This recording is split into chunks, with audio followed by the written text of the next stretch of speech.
हो, परंतु जीवन में कभी कभी अनुभव होता है कि अध्यात्म स्वयं प्रकट होकर सामने आता है। क्या ये मुख्यतः प्रयास का मार्ग है या एक अंतर्जागरण की प्रक्रिया है? नहीं, प्रयास भरपूर जिद्दी स्वभाव से और भगवान की कृपा। ऐसे स्वतः नहीं प्रकट होता। स्वतः प्रकट होता तो सबके जीवन में अध्यात्म प्रकट हो जाता ना। स्वतः किसी के नहीं प्रकट होता।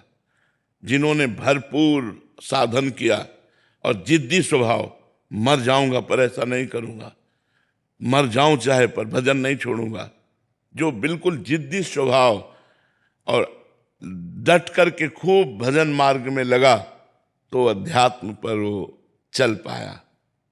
ये ज्ञान के पंथ कृपाण की धारा, परत खगेश लगे नहीं बारा।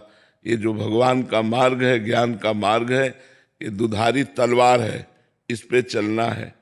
इसीलिए सब कोई चल नहीं पाते, सब विषयों में गिर जाते हैं। कोई विशेष हिम्मती, सहनशील, जो हर दुख को सहने के लिए तैयार हो गया है, वो इस मार्ग में चल पाता है। सुख अपार पर यात्रा बड़ी दुखमयी।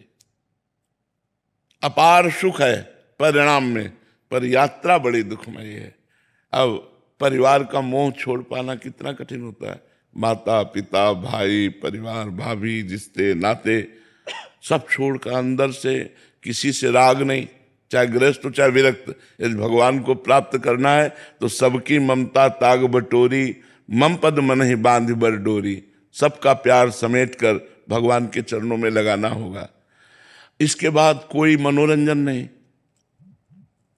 देखो कैसा जीवन होता है, कोई मनोरंजन। अब हम लोग कोई मनोरंजन, 1 मिनट कभी टीवी नहीं, 1 मिनट कभी मोबाइल का कोई मतलब नहीं। बिल्कुल संसार में क्या हो रहा है हमसे कोई मतलब नहीं। हमें बस अपने चिंतन में लगे रहना है रात दिन। न कोई मनोरंजन है, न कोई हंसी मजाक है, न किसी तरह के किसी इंद्री का विलास है। सब रोक करके फिर भगवान के मार्ग। कितना कठिन है, कोई खिलवाड़ समझ में थोड़ी आता है। जब तक भगवान से प्रेम नहीं होता तब तक मन कहता कोई तो यार हो, दोस्त तो हो, कोई तो हो जिससे हम अपनी बात कह सके। कोई सुनने वाला नहीं।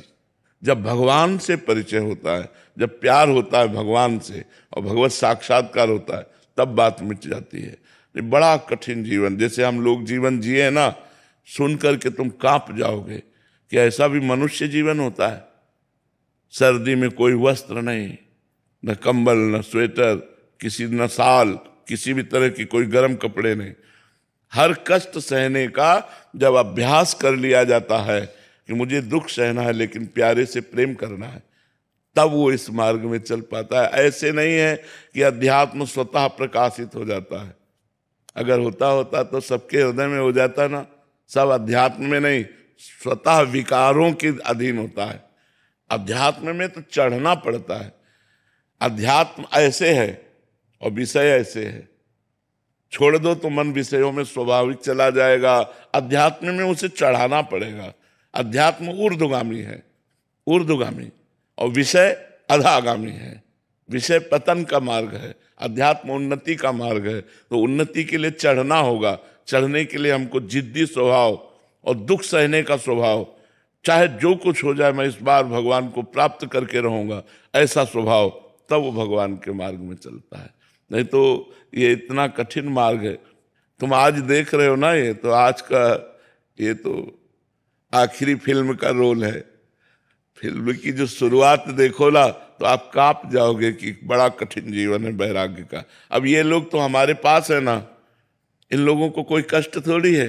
जीवन में कभी गरम गरम रोटी निकल के नहीं पाए कि वो रसोई से निकल रहे हम पा रहे हैं, कभी नहीं। 7-7 दिन हो गए भोजन नहीं मिला, गंगा के किनारे गंगा जल पान करके प्राणों की रक्षा करना, हर समय नाम जप करना, भजन करना। तब परमार्थ का जो मार्ग है वो ऐसे नहीं। जीवित मर जाए उलट आप में समाए, यही दिलगिरी है। पर परमार्थ का जो मार्ग है वो केवल 2-4 माला घुमा लेना है। जीवित मर जाए, जैसे मरे हुए पुरुष में कोई कामना नहीं होती, मान अपमान का बोध नहीं होता, ऐसे। हमें एक संत मिले, उन्होंने कहा, नई अवस्था थी, तो उन्होंने कहा तुम बाबा जी तो बन गए हो लेकिन निर्वाह करना बहुत कठिन है। कहा क्यों महाराज जी? उनका जैसे कुत्ते को रोटी डालो वो पाने के लिए आ जाएगा, और डंडा मारो चला जाएगा, फिर पुचकारो फिर आ जाएगा, फिर उसको दबका दो फिर चला जाएगा। ऐसे साधु का स्वभाव होना चाहिए कि एक आदमी 10 बार अपमान करे और फिर बुलावे तो अपमान भूलकर तुरंत उसके दरवाजे खड़ा हो जाए। कभी उसको ये भान न होना चाहिए कि ये 10 दिन से मुझे गालियां दे के भगा रहा है, मैं इसके दरवाजे कभी नहीं जाऊंगा, ऐसा। और कहा सुनो, मन को ऐसे मारना है जैसे सांप को बंदर पकड़ लेता है और वो पेड़ पर घसता है उसका मुंह, फिर कान में लगाता है, अगर सूं हुआ जरा सा फिर घसता है। बोले ऐसे मन को पकड़ करके अगर तनिक भी विषय की चंचलता रह गई, मारो मन को। मन मार्या तन बस में कि ना हुआ भरम सब दूर, बाहर से कछ दिखत नाही अंदर चमके नूर। आपो त्याग जगत में बैठे नहीं किसी से काम, उनमें तो कछु अंतर नहीं संत कहो चाहे राम।